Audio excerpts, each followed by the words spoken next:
मुझे अपने बेटे के लिए ऐसी बहू नहीं चाहिए। यह कड़वा सच है दोस्तों। हो सकता है किसी किसी को ये कहानी पसंद ना आए। एक वकील साहब ने अपने बेटे का रिश्ता तय किया। कुछ दिनों बाद वकील साहब होने वाली समधी के घर गए तो देखा कि होने वाली समधन खाना बना रही थी। सभी बच्चे और होने वाली बहू टीवी देख रहे थे। वकील साहब ने चाय पी, कुशल जाना और चले आए। एक माह बाद वकील साहब समधी जी के घर फिर गए। देखा समधी जी झाड़ू लगा रही थी, बच्चे पढ़ रहे थे और होने वाली बहू सो रही थी। वकील साहब ने खाना खाया और चले आए। कुछ दिन बाद वकील साहब किसी काम से फिर होने वाली समधी जी के घर गए।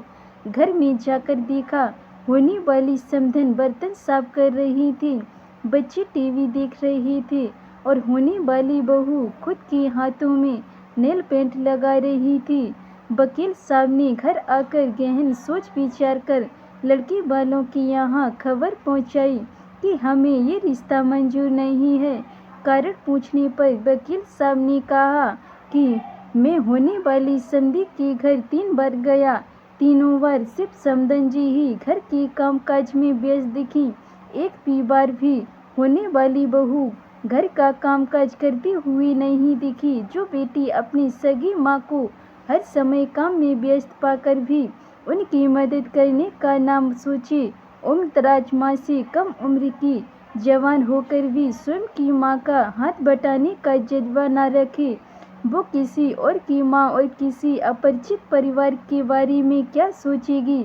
मुझे अपने बेटे के लिए एक बहू की आवश्यकता है, किसी गुलदस्ते की नहीं जो किसी फ्लावर पॉट में सजाए जाए। इसलिए सभी माता पिता को चाहिए कि वे इन छोटी छोटी बातों पर अवश्य ध्यान देवें। बेटी कितनी भी प्यारी क्यों ना हो, उससे घर का काम काज अवश्य कराना चाहिए। समय समय पर डांटना भी चाहिए, जिससे ससुराल में ज़्यादा काम पड़ने या डांट पड़ने पर उसके द्वारा गलत करने की कोशिश ना की जाए। हमारे घर बेटी पैदा होती है, हमारी जिम्मेदारी बेटी से बहू बनाने की है। अगर हमने अपनी जिम्मेदारी ठीक तरह से नहीं निभाई, बेटी में बहू के संस्कार नहीं डाले, तो इसकी सजा बेटी को तो मिलती है और माँ बाप को मिलती है। जिंदगी भर गालियाँ, हर किसी को सुंदर सुशील बहू चाहिए, लेकिन भाइयों जब हम अपनी बेटियों में एक अच्छी बहू के संस्कार डालेंगे तभी तो हमें संस्कारित बहू मिलेगी। ये कड़वा सच है, शायद कुछ लोग ना बर्दाश्त कर पाएँ।